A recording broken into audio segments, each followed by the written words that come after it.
द्वारा हमारा मार्गदर्शन करें। हरे कृष्णा। आज के इस पुण्य अवसर पर हमारे साथ जुड़ रहे देश के संस्कृति मंत्री श्रीमान जी किशन रेड्डी जी, इस्कॉन ब्यूरो के प्रेसिडेंट श्री गोपाल कृष्ण गोस्वामी जी और दुनिया के अलग अलग देशों से हमारे साथ जुड़े हुए सभी साथी कृष्ण भक्तगण, परसों श्री कृष्ण जन्माष्टमी थी और आज हम श्रील प्रभुपाद जी की 125वीं जन्म जयंती मना रहे हैं। ये ऐसा है जैसे साधना का सुख और संतोष दोनों एक साथ मिल जाए। इसी भाव को आज पूरी दुनिया में श्रील प्रभुपद स्वामी ने लाखों करोड़ों अनुयायी और लाखों करोड़ों कृष्ण भक्त स्वाभाविक रूप से अनुभव कर रहे हैं। मैं सामने स्क्रीन पर अलग अलग देशों से आप सब साधकों को देख रहा हूं। ऐसा लग रहा है जैसे लाखों मन एक भावना से बंधे हो, लाखों शरीर एक कॉमन कॉन्शियसनेस से जुड़े हुए हो। ये वो कृष्ण कॉन्शियसनेस है जिसकी अलख प्रभुपाद स्वामी जी ने पूरी दुनिया तक पहुंचाई। साथियों, हम सब जानते हैं कि प्रभुपाद स्वामी एक अलौकिक कृष्ण भक्त तो थे ही, साथ ही वो एक महान भारत भक्त भी थे। उन्होंने देश के स्वतंत्रता संग्राम में संघर्ष किया था। उन्होंने असहयोग आंदोलन के समर्थन में स्कॉटिश कॉलेज से अपना डिप्लोमा तक लेने से मना कर दिया था। आज ये सुखद संयोग है कि देश ऐसे महान देशभक्त का 125वां जन्मदिन एक ऐसे समय में हो रहा है जब भारत अपनी आजादी के 75 साल का पर्व अमृत महोत्सव मना रहा है। श्रील प्रभुपाद स्वामी हमेशा कहते थे कि वो दुनिया के देशों में इसलिए भ्रमण कर रहे हैं क्योंकि वो भारत की सबसे अमूल्य निधि दुनिया को देना चाहते हैं। भारत का जो ज्ञान विज्ञान है, हमारी जो जीवन संस्कृति और परंपराएं हैं, उसकी भावना रही है अथभूत दयाम प्रति, अर्थात जीव मात्र के लिए, जीव मात्र के कल्याण के लिए हमारे अनुष्ठानों का भी अंतिम मंत्र यही होता है, इदम न मम, यानी ये मेरा नहीं, ये अखिल ब्रह्मांड के लिए है, संपूर्ण सृष्टि के हित के लिए है। और इसलिए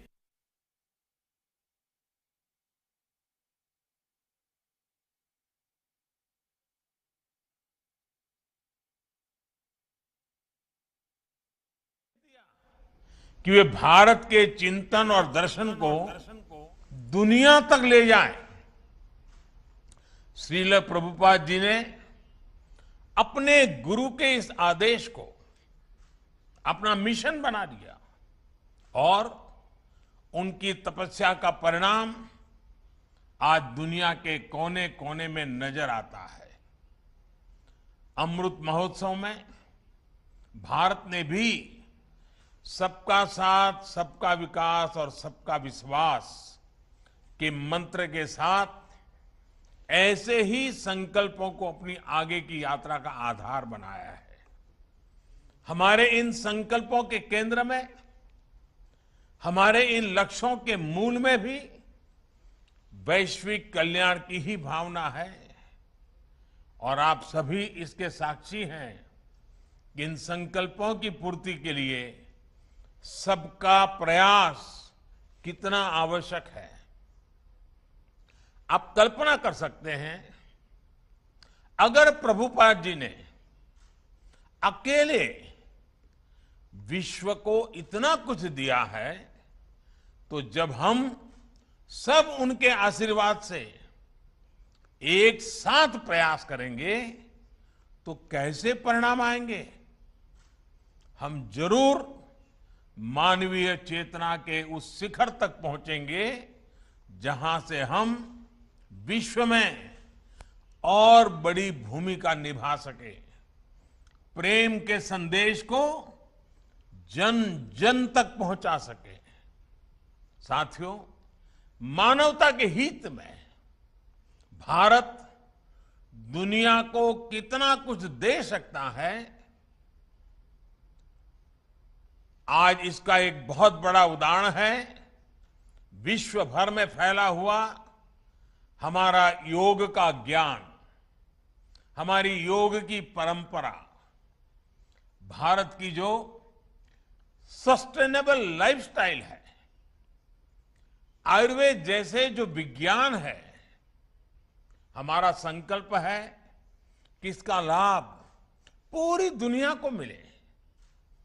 आत्मनिर्भरता के बीच इस मंत्र की श्रील प्रभुपाद अक्सर चर्चा करते थे, उसे भारत ने अपना ध्येय बनाया है और उस दिशा में देश आगे बढ़ रहा है। मैं कई बार जब आत्मनिर्भर भारत और मेक इन इंडिया के लक्ष्यों की बात करता हूं, तो मैं अपने अधिकारियों को, बिजनेसमैन को इस्कॉन के हरे कृष्ण मूवमेंट की सफलता का उदाहरण देता हूं। हम जब भी किसी दूसरे देश में जाते हैं और वहां जब लोग हरे कृष्ण बोलकर मिलते हैं, तो हमें कितना अपनापन लगता है, कितना गौरव भी होता है। कल्पना करिए, यही अपनापन जब हमें मेक इन इंडिया प्रोडक्ट के लिए मिलेगा तो हमें कैसा लगेगा। इस्कॉन से सीखकर हम इन लक्ष्यों को भी हासिल कर सकते हैं। साथियों, भगवान कृष्ण ने अर्जुन से कहा था,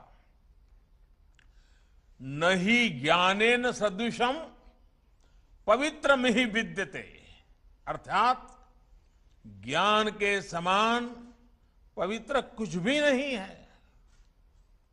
ज्ञान को ये सर्वोच्चता देने के बाद उन्होंने एक और बात कही थी, मैव मन अधस्तत्व मयि बुद्धिम निवेशय, यानी ज्ञान विज्ञान को हासिल करने के बाद अपने मन को, बुद्धि को कृष्ण में लगा दो, उनकी भक्ति में समर्पित कर दो।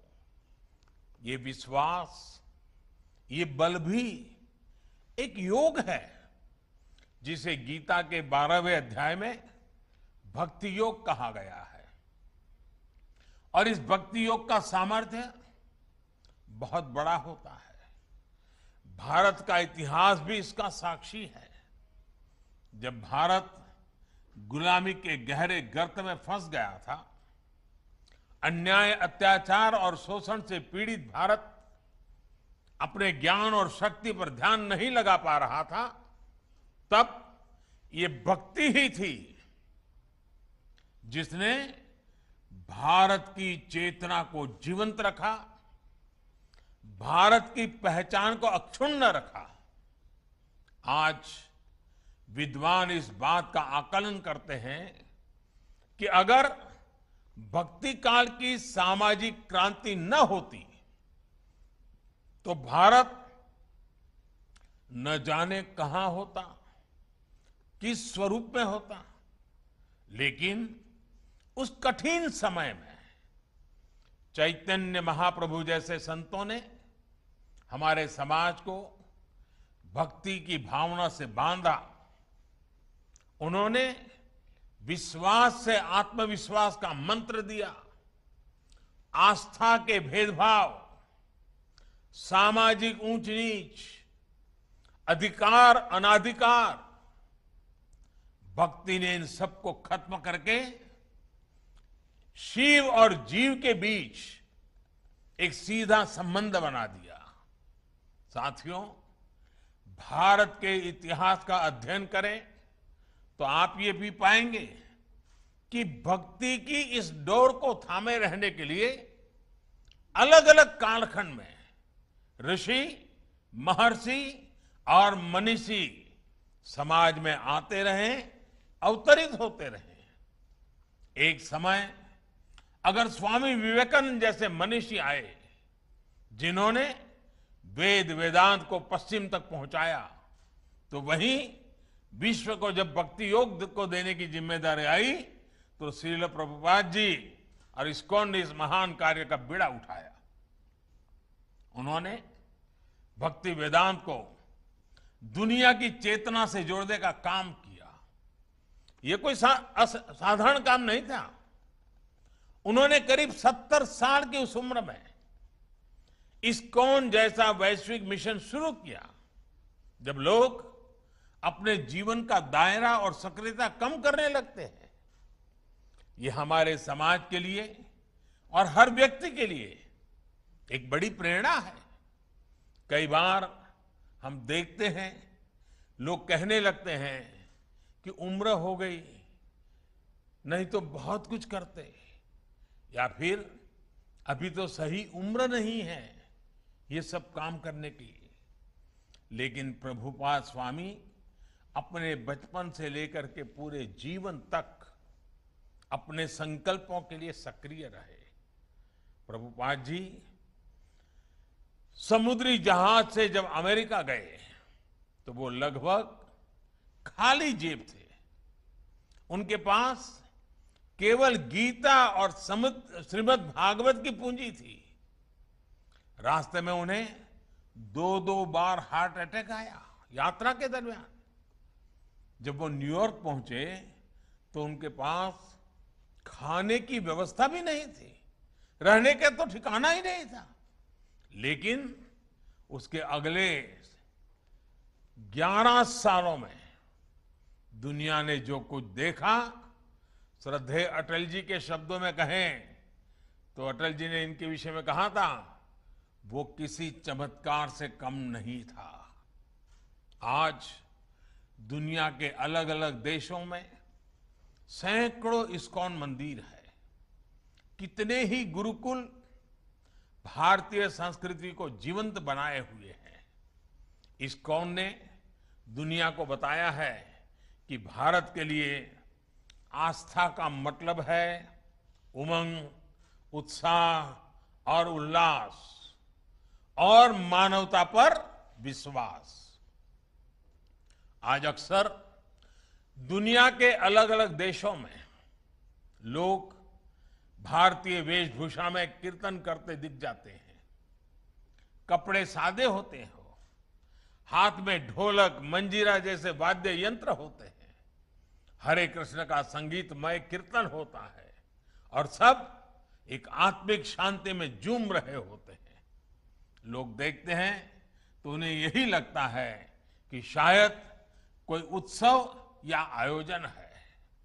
लेकिन हमारे यहां तो ये कीर्तन, ये आयोजन जीवन का सहज हिस्सा है। आस्था का ये उल्लासमय स्वरूप निरंतर पूरी दुनिया में लोगों को आकर्षित करता रहा है।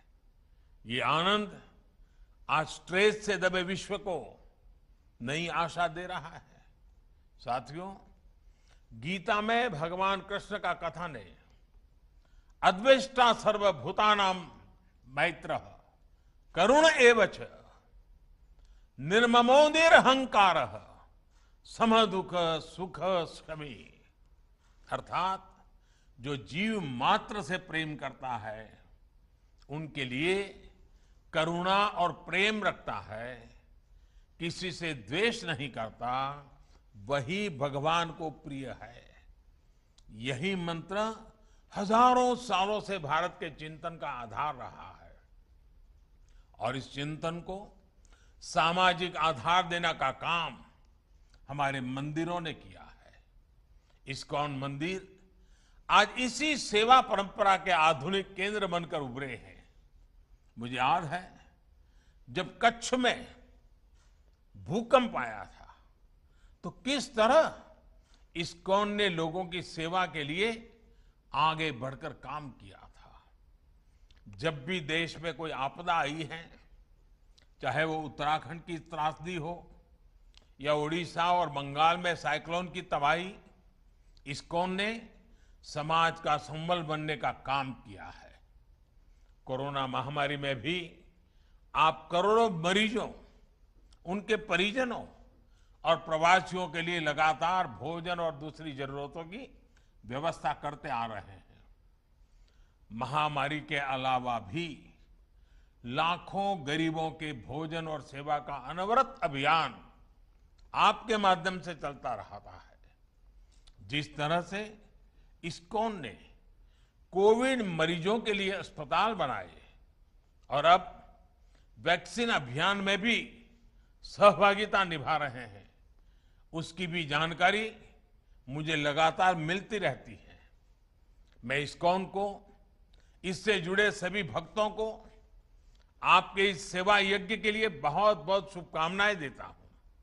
साथियों, आज आप सत्य, सेवा और साधना के मंत्र के साथ न केवल कृष्ण सेवा कर रहे हैं, बल्कि पूरी दुनिया में भारतीय आदर्शों और संस्कारों के ब्रांड एम्बेसडर की भी भूमिका निभा रहे हैं।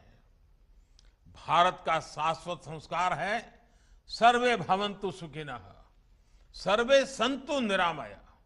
यही विचार इस्कॉन के जरिए आज आप सभी का, लाखों करोड़ों लोगों का संकल्प बन चुका है।